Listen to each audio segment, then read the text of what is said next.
When we moved from South to West London a few years ago, I had to leave my old job as a teacher. I really enjoyed my job, and I really that job was a job that God specially gave me, and I learned a lot there, and I grew a lot, and the job was very good for me.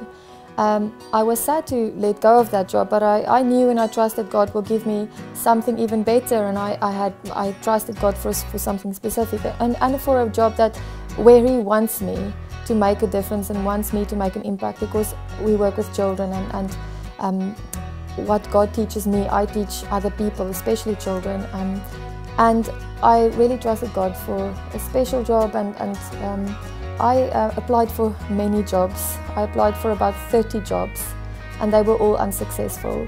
It was a difficult time for me, and it was also difficult to understand why God doesn't answer my prayers, and why does it take so long, and I had a lot of questions. I went through a very difficult time, and I don't think I always handled it the right way.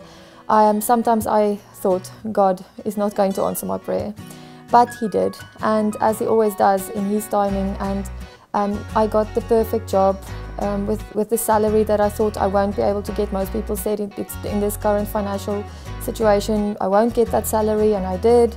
I love the management I work with. I love the school and the environment, and I know I'm making a difference. And I just want to encourage you, if you're looking for a job and you're trusting God for something, trust and believe that He does hear your prayers, and He will answer them.